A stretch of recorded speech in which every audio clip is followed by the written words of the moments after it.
Olá você, telespectadora, olá você, telespectador da TV Cultura. A partir de agora você acompanha a edição desta quarta-feira, 29 de maio, do Opinião Litoral. Participam analisando as notícias com você o médico Benjamin Rodrigues Lopes, o advogado e jornalista Marcelo Pavão, e a gente vai começar falando sobre os semáforos de Santos. Segunda-feira, chuva, teve problema em semáforo de Santos, muitos deles ficaram piscantes, a chuva umedece os conectores, eles entram em curto.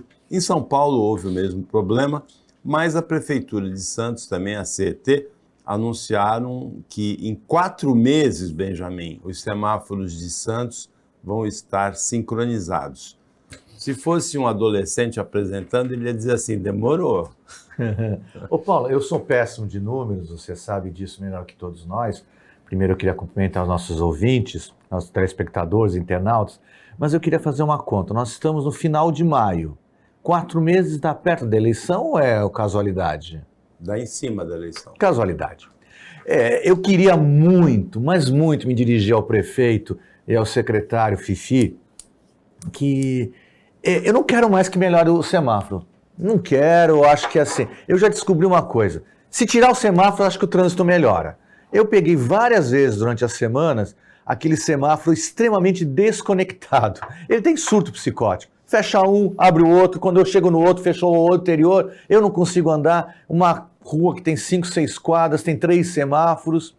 E todo mundo pede que a tecnologia dos semáforos fosse a mesma dos radares. Porque radar não para, radar não falha, a multa chega religiosamente. E eu gostaria de me juntar a todos, que a tecnologia do radar não melhorasse, piorasse que nem a do semáforo, porque aí parava de multar, o semáforo parava de ter essa onda vermelha, que a nossa cidade hoje, alguns meses antes da eleição, é um grande canteiro de obras, em que você é pego de surpresa no momento da obra. Eu, para chegar aqui nesta emissora, tenho que entrar na contramão.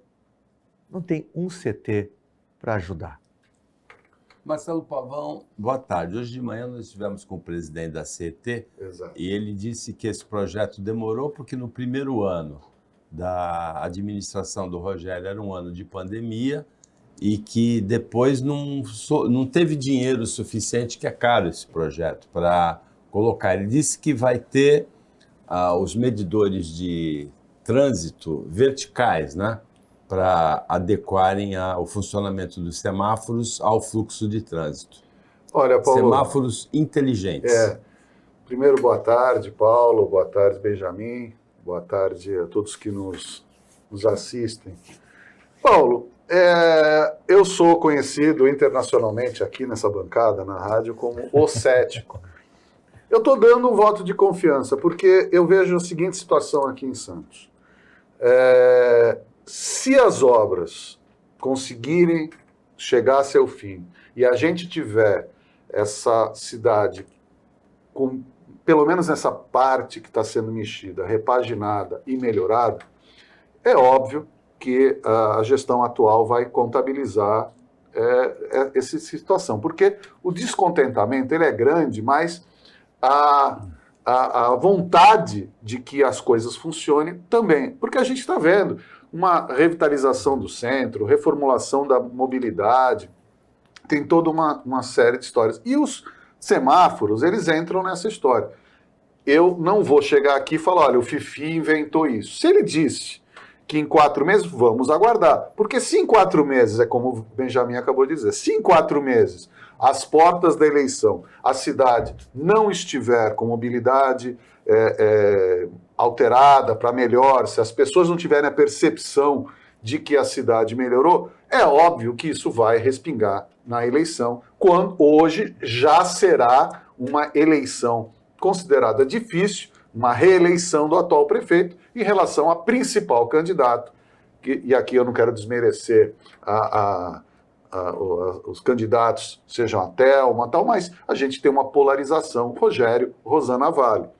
E eu espero que as coisas aconteçam. E principalmente, e aí sim, aí é uma questão de utopia, mas é o que eu gostaria que acontecesse aqui na minha cidade, que as pessoas não votassem com o fígado, votassem com a cabeça. Você quer votar na Rosana? Vota. Você quer votar no Rogério? Você quer votar na Thelma, que são até agora, acho que os 3 candidatos que se colocaram, pré-candidatos? Tem a Débora Camilo também. Eu acho que ela será candidata a vereadora. Não sei porque ela já está apoiando a vereadora Thelma.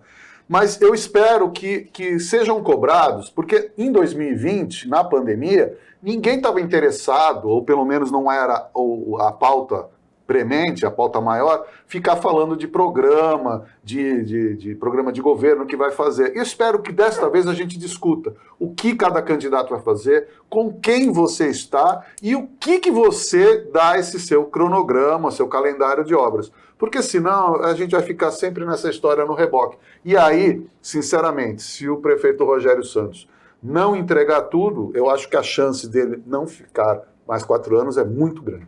Eu acho difícil uma solução para o trânsito de Santos que seja a da regulação por semáforos.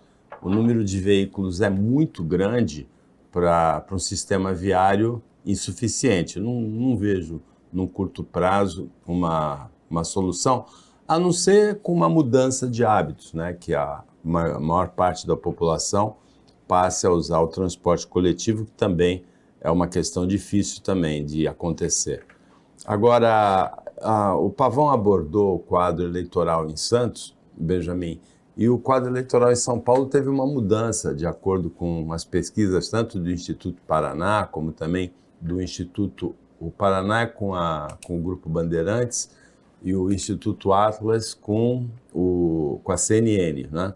A entrada em cena do influencer Pablo Marçal deu uma desconjuntada, deu uma desarranjada no cenário anterior da eleição, em que havia um equilíbrio entre o candidato Guilherme Boulos, do PSOL, e o candidato Ricardo Nunes, que é o prefeito candidato à reeleição, que é do MDB, né?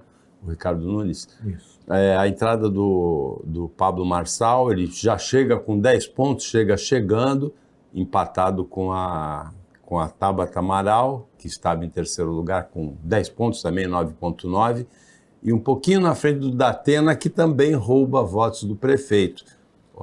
Nesse cenário, a liderança do Guilherme Boulos no primeiro turno é mais tranquila, mas ele continua perdendo pela pesquisa no segundo turno, do Ricardo Nunes. Eu tenho um prazer enorme de vir aqui todas as quartas-feiras no Jornal Opinião, primeiro pelo convite do Paulo Schiff, depois pela pauta que a Maria Helena faz pra gente, mas principalmente por poder conversar com você.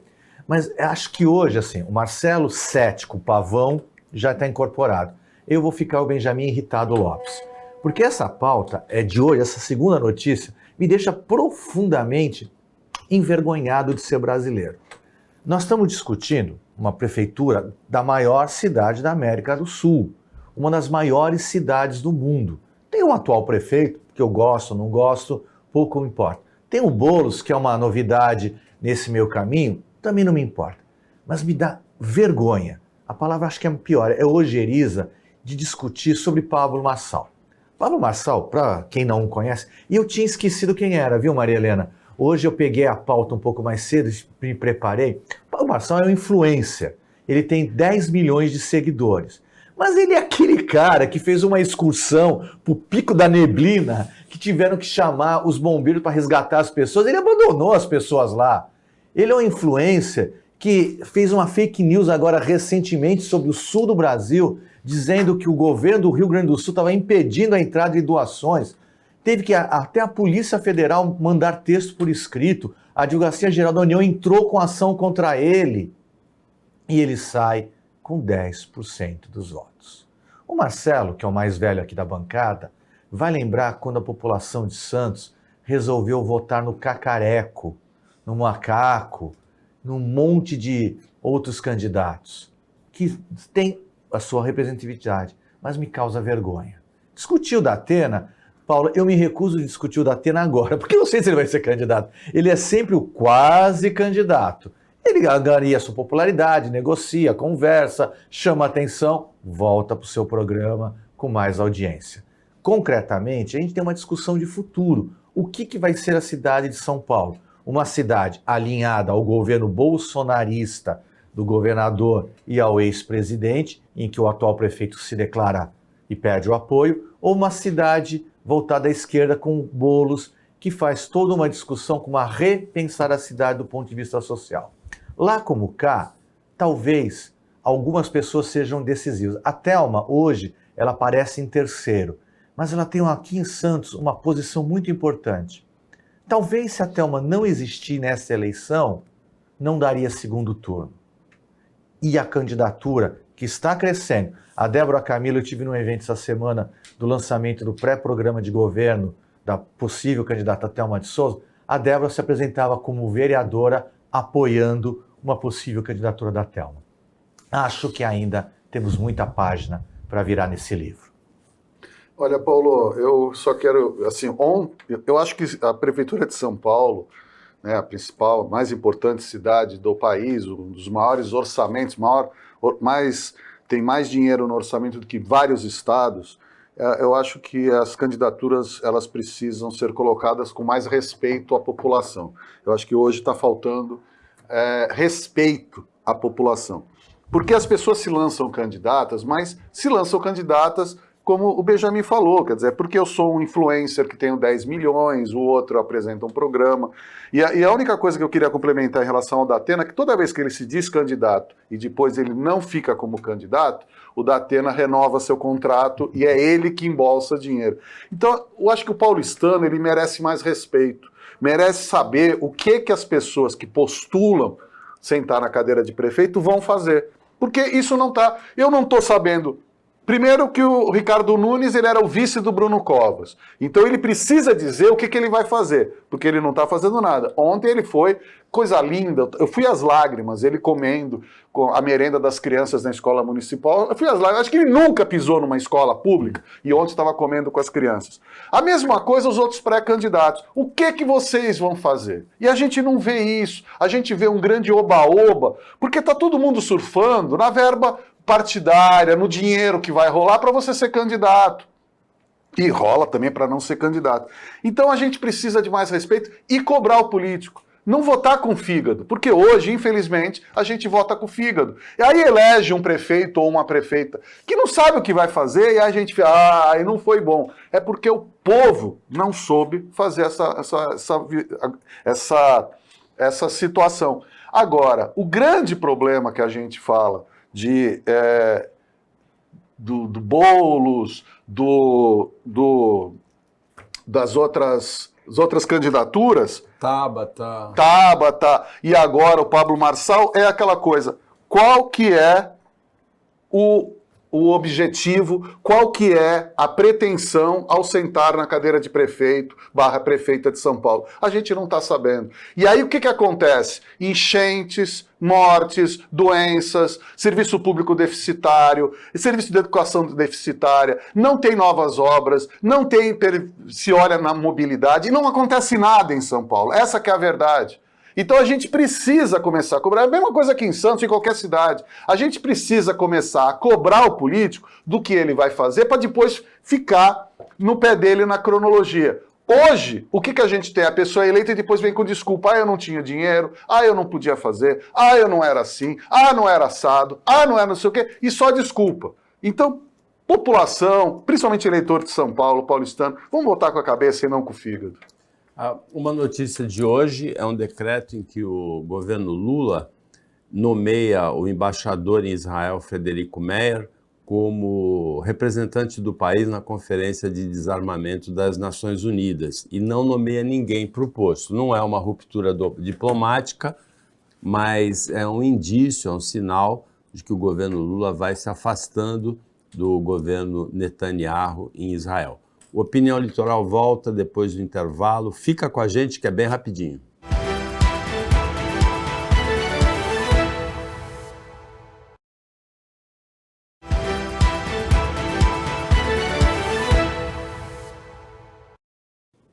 Voltando com a Opinião Litoral, nesta quarta-feira, o Marcelo Pavão, advogado, jornalista, o Benjamin Rodrigues Lopes, médico, estão analisando as notícias com você. Benjamin, ontem foi um dia de votação de vetos do ex-presidente Bolsonaro, do atual presidente Lula, a projetos aprovados no Congresso.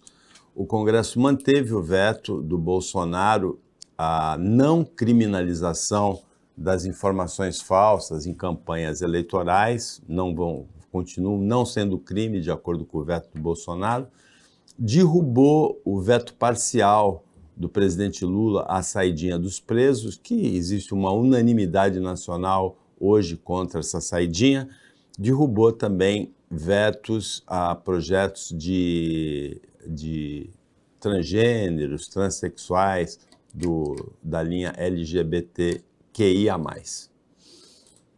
Vamos começar por partes, Jack. A primeira coisa que eu acho que a gente é importante dizer assim, existiu uma grande derrota para o governo Lula ontem no Congresso e uma média vitória. A média vitória pode inspirar o Lula fôlego. Até agora, era obrigatório as emendas não impositivas serem pagas no primeiro semestre. O Congresso autorizou o governo a diluir durante o ano. Quer dizer o seguinte, o Lula recupera o poder da barganha. Ele pode liberar as verbas para os deputados com vontade durante o período de um ano. Então, ele volta a entrar no jogo. Esse jogo estava 5-0 para o Congresso, agora o Gabigol apareceu, está 5-3, o governo está correndo atrás do prejuízo. Acho que, assim, discutir que um Congresso derruba o veto, mantém o veto do Bolsonaro, que, na verdade, a lei proibia crime de fake news nas eleições, o Bolsonaro vetou e o Congresso acompanhou isso. É lógico, quem cometeu o crime vetou a própria lei, ou não vetou, aprovou. É confuso. É confuso também discutir que o Congresso ele não avança nas questões LGBTQIA+. É complicado. O reflexo disso a gente vê em Bertioga, quando o vereador se recusa ao menos ler o projeto, que simplesmente permitia com que a pessoa transexual mudasse o nome. Favorecia, a lei já permite, facilitava a vida da pessoa. Acho que a gente precisa entender isso e guardar. Quando a gente ouvir falar novamente das fake news, e elas vão explodir nesta eleição, a gente vai lembrar que o Brasil teve uma chance de ir um pouco além. O grande problema é não resvalar na censura, que todos nós somos contra. Olha, Paulo, eu quero fazer um resgate de algumas coisas, porque eu acho que o dia de ontem, ele tem como sinônimo o dia da infâmia. Primeiro, o veto à lei que regulamentava os crimes em épocas de eleição e as fake news, ele é de 2019, ele só foi discutido em 2024. Então isso é uma coisa que precisa ser regulamentada, porque senão daqui a pouco não tem mais prazo. Quer dizer, o presidente Venceslau Braz vetou lá em 1900 e bolinha, vamos discutir o veto agora. Então a gente precisa começar a ver isso. Quer dizer, o Bolsonaro vetou, havia um congresso na época do veto, esse congresso foi renovado em 2022 e há uma nova fotografia do Congresso que aí mantém o veto. Então a gente precisa ver isso, porque se você joga com o time que vai ser escalado para daqui a 4 anos, isso já é um problema muito sério na democracia. Isso independente do mérito da questão. Mas vamos entrar no mérito. Quando você tem 313 deputados e 41 senadores que votam pela impunidade, pela falta de transparência, pela possibilidade da mentira e da manipulação, eles refletem o que o povo quer. O povo, então, quer mentira, manipulação, quer fake news, quer qualquer coisa que não seja transparência e verdade. Isso é o que a gente tira do que aconteceu ontem. Então, todos aqueles, ou todas aquelas, cidadãos e cidadãs, que querem transparência, querem combate à corrupção, que querem a verdade, precisam cobrar seus deputados e senadores, porque ontem apoiaram tudo o que é de errado, tudo o que pode ser obscuro. Aqui na nossa região, os 4 deputados, Alberto Mourão deve estar ausente porque não estava na lista, Rosana Vale, Paulo Alexandre, delegado da Cunha, votaram para a manutenção do veto. Então, nós teremos candidaturas agora. Se as fake news começarem a brotar do nada, não vão poder reclamar. Porque ontem o Congresso votou pela obscuridade. E se o povo fica calado é porque apoia a obscuridade. Então, isso é muito sério o que aconteceu ontem, de vários aspectos que se leiam. Outra coisa, nós estamos vendo uma situação, o governo brasileiro, ele é o presidencialismo de coalizão. Então você tem uma série de situações que foram colocadas e ontem houve clara traição da base governamental. Ou o presidente Lula toma atento disso e assume uma postura, ou então assume que não vai fazer nada, que os ministros e os partidos que estão lá é por uma questão menor. Porque o que aconteceu ontem foi uma clara traição da base governamental. Essa foi uma excrescência o que o Congresso demonstrou ontem, que já vem demonstrando, mas ontem foi um marco de tudo que é ruim e que não presta na política. Ontem o Congresso deu demonstrações claras que é a opção dele. Então a gente precisa e deve cobrar. Agora, as outras pautas é aquela história. O Congresso não tem mais deputado que é biônico, ou que é governista, ou que é imposto, e nós não temos mais os senadores da ditadura. Então, todos que estão lá, 100% foram pelo voto. O que a gente tem é uma fotografia extremamente feia, suja, decrépita, que o Congresso está dando em relação ao que é o país. Porque eles são os nossos representantes. Se a gente está contente com o que o Congresso está fazendo, vamos bater palma. É isso mesmo? Então a gente está vendo o negócio da saidinha. Ah, todo mundo é contra a saidinha. Ah, todo mundo é contra. Fugiram de um presídio de segurança máxima pela janela. O que vai acontecer com a panela de pressão em todas as cadeias desse país? Ou vocês, telespectadores ou a população, acham que foi proibida a saidinha até... Porque ontem o veto que caiu, o veto do Lula, e aqui eu não estou passando pano para o Lula, mas o veto era para quem estava cumprindo pena em regime semiaberto, ou seja, aquele que dorme na cadeia, mas trabalha fora. Eles deveriam ter mantido a saidinha, porque é do processo de ressocialização. Foi vetado. Então hoje nós temos a proibição de qualquer tipo de saída, e mais, quando a pessoa cumpre a pena e vem para a sociedade coloca um X na testa e fala assim, você é um condenado, um ex-condenado, você não vai ter mais direito à ressocialização. O que nós estamos criando? Panelas de pressão que vão explodir sim, porque nós não estamos protegidos. Volto a falar, se fugiram de um presídio de segurança máxima, não vão fugir das delegacias, não vão fugir dos improvisos. Então, gente, vamos cair na real. Ou a gente discute a efetividade das penas, e aí a gente coloca serviços forçados, pena de morte, eletrocução, seja lá o que for. Porque hoje, a pessoa é condenada a 4 anos, ela cumpre, volta para a rua, você é sempre um bandido, então nós não estamos satisfeitos. O que foi feito ontem, de forma absolutamente irracional pelo Congresso, foi simplesmente acender um pavio de uma bomba que a gente não sabe se vai explodir em uma semana, em um mês, um ano, mas que vai explodir, vai. O país sempre tratou a questão dos presídios com extrema hipocrisia, né? Finge que não sabe a violência que acontece lá dentro, agora colhe a violência lá de dentro, colhe aqui fora, pela organização do crime dentro dos presídios. Esse aí foi mais um passo nessa direção.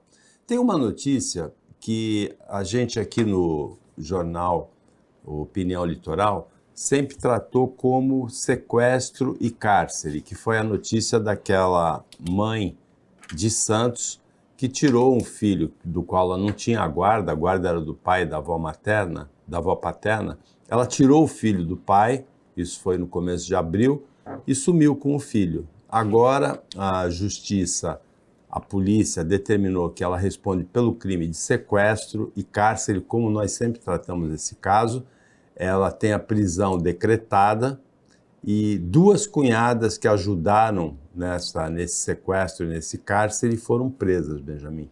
Olha, eu estou tentando ter o bom humor da quarta-feira. O feriado está chegando, o mundo vai melhorar, mas está difícil. Está difícil desde o começo, porque apesar do nosso jornal ter essa linha, eu comentei aqui a notícia da delegada que estava pronta para prender essa mãe, porque já tinha identificado. Não, ela sabia onde estava, né? E anunciou isso, né? E aí depois ela falou que a mãe evaporou.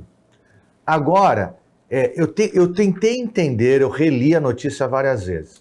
Eu vi a imagem. Ela arranca a criança, arrasta essa criança. A criança não queria ir com ela. Da mãe do pai da criança, a avó paterna. Até aí eu entendi. O pai tem a guarda, a avó paterna tem a guarda. Agora, o que eu não consigo entender é que as irmãs do pai ajudaram no sequestro. Acho que essa história, que é uma história de família, em que a gente respeita as relações, principalmente da criança, tem muita coisa a ser elucidada. O que a gente não pode é ficar ver a nossa justiça, a nossa polícia, fazendo o papel de bobo na frente das televisões. Cadê essa mãe? Olha, Paulo, eu quero, desse caso, que é nefasto, né? Porque seja pai, seja mãe, sejam as tias, sejam quem for, o que a gente está vendo é que fazem sequestro, é cárcere, brigam, se batem os pais porque tem agressão na família. Alguém está pensando na criança? Alguém olhou que tem uma criança envolvida? Que essa criança vai ter sequelas? Que essa criança vai ter consequências do que está acontecendo? Agora, o principal dessa história, a gente está vendo, é só abrir hoje qualquer site, qualquer jornal, qualquer informativo, é Brasil afora. Tudo assim, é justiça pelas próprias mãos. Então, assim, por mais que essa, eu não sei o caso, ele corre em segredo de justiça, por que que a mãe perdeu a guarda, por que que o pai, então a gente precisa de outras informações. O que eu preciso destacar aqui é essa justiceria que está sendo feita. Quer dizer, eu pego a arma, ou eu pego o filho da minha sogra, ex-sogra, eu tiro, todo mundo fazendo justiça pelas próprias mãos. A gente sabe onde que vai terminar isso. Se a gente desacreditar, se a gente tirar a justiça da nossa frente, vira barbárie, vira faroeste, vira quem pode manda, quem tem juízo obedece. E não pode ser assim. A gente não pode defender justiça pelas próprias mãos. Você pode ir para a televisão, para o rádio, para o jornal, fazer campanha, dar entrevista, solicitar isso, fazer o que quiser. Agora, não pelas próprias mãos. Porque, repito, ninguém está pensando no pobre do menino que está sendo arrancado de um, sequestrado por outro, mantido em cárcere privado. Quem é que vai salvar a cabeça dessa criança? Então a gente precisa pensar. Porque isso se reflete no trânsito. Quem é que no trânsito você fala assim, pô, você deu uma fechada, o cara já pega uma arma e já, e aí, vai intimidar? É assim que está virando esse país. Não é assim que a gente faz uma civilização. Não é assim que a gente vai se proteger. A gente está falando da polícia. Daqui a pouco vocês vão ver o que vai acontecer com esse mundo de gente que está nos presídios, que todo mundo finge que não existe, quando eles quiserem fazer uma rebelião conjunta, por exemplo, no Brasil todo. Aí nós vamos ver o que é medo, o que é todo mundo se trancando em casa com medo de ter invasão, de ter não sei o quê. Porque a gente está vendo qual é a realidade do Brasil. É isso que a gente viu no Rio Grande do Sul. Enquanto as pessoas estão perdendo casa, vidas de parentes, quando estão perdendo tudo que construíram na vida, tem canalhas, bandidos, que estão invadindo para roubar, estão invadindo para saquear, estão invadindo para fazer tudo que não deve ser feito. Então não vamos ficar com essa cara de bonzinho brasileiro, ai que povo bonitinho. Não, nós temos uma cara perversa. Dorian Gray é aqui no Brasil. Nós estamos podres e a gente precisa começar a trabalhar no futuro, porque o que está acontecendo é um absurdo. Olha essa criança arrastada, essa criança colocada à força num carro.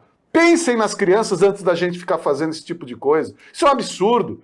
Temos que ter pena da criança. Olha isso aí, que coisa absurda que a gente sofre. Não dá mais pra gente acoitar e não dá. É a mesma coisa com o racismo, com a homofobia. Não dá mais para você ser contra. Você tem que ser antirracista, anti-homofóbico, anti-justiceiros. Opinião Litoral para o intervalo, é bem rapidinho, fica com a gente.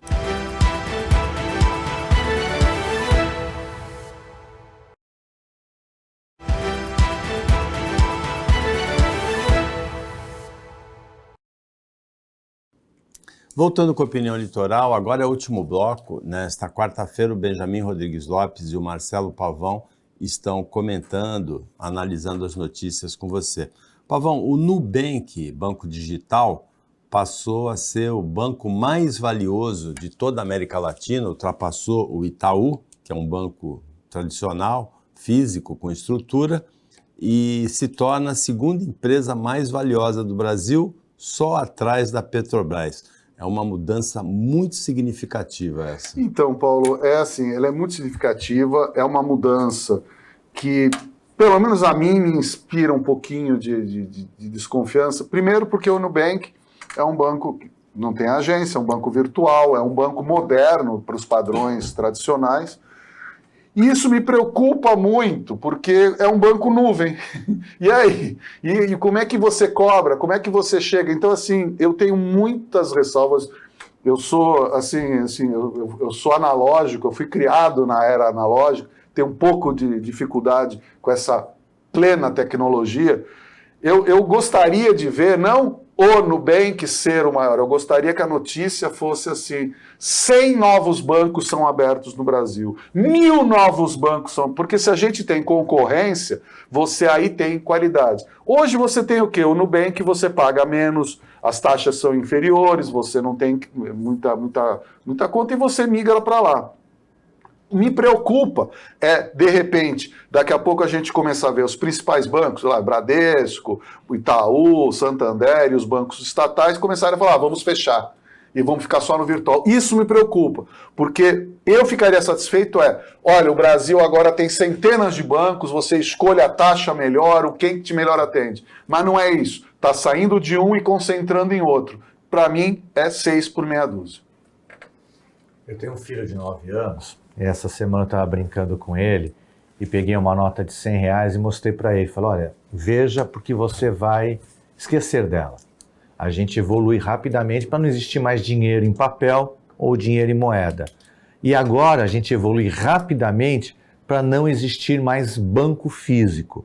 Essa notícia é o sinal que está acontecendo. Todo mundo tem um celular, todo mundo faz um Pix, todo mundo nem usa mais cartão de crédito, pelo próprio celular você já faz a transação, você já está eliminando o papel. O banco é o próximo a eliminar. E o banco, ele é um dos maiores fornecedores de mão de obra. Eu conheço diversas pessoas que pagaram suas faculdades sendo bancário, trabalhando em agências. Nós sabemos que nos próximos anos, a maior parte dos próximos empregos ainda não foram inventados. O que nós também temos que começar a entender é que este emprego tradicional está desaparecendo. Como desapareceu em muitas cidades o cobrador do ônibus, como desapareceu e vai desaparecer outras profissões. O Itaú Todo-Poderoso é substituído pela nuvem toda poderosa. A mudança no mercado de trabalho é profunda mesmo, profissões, a tecnologia vai extinguindo profissões e criando novas profissões numa velocidade difícil de acompanhar. Os jurados começam a decidir hoje, Marcelo Pavão, aliás, Benjamin, os jurados começam a decidir hoje se o ex-presidente Donald Trump cometeu crime ou não quando pagou $130 mil de maneira irregular para uma ex-atriz pornô, pelo silêncio dela, para ela dizer que não dizer que tinha tido um caso com ele, né? Isso aconteceu na eleição de 2016, o caso era anterior. Vocês querem que eu discuta um candidato à presidência da República dos Estados Unidos que pegou dinheiro da campanha e deu para uma prostituta não contar que tinha feito sexo com ele e ficar calada? É este o presidente que os Estados Unidos votou e quer votar de novo. Talvez ele poderia convidar o Pablo para ser o secretário de comunicação dele. E a gente lembra que os Estados Unidos, se nós temos nossos problemas, e o meu colega Marcelo Pavão fala muito bem, que é o retrato de Dorian Gray, que a gente tem uma cara na sociedade, por trás é corrupta, essa cara é horrorosa. Os Estados Unidos tem uma cara da falsa moralidade. A minha geração, e a de Paulo Schiff, teve que aguentar o ex-presidente Bill Clinton querendo provar que sexo oral, e eu quase saí o nome chulo, não era sexo. Podia fazer. O fato de ele ter falado que ele não fez sexo quando foi feito sexo oral nele dentro da Casa Branca não era mentira, porque afinal de contas não é sexo. Pagaram uma prostituta com o dinheiro da campanha, do fundão americano. Ah, que é isso? Ele é o presidente da República, ele foi. Ah, não é aquele presidente que levou os documentos secretos e guardou no banheiro da sua mansão?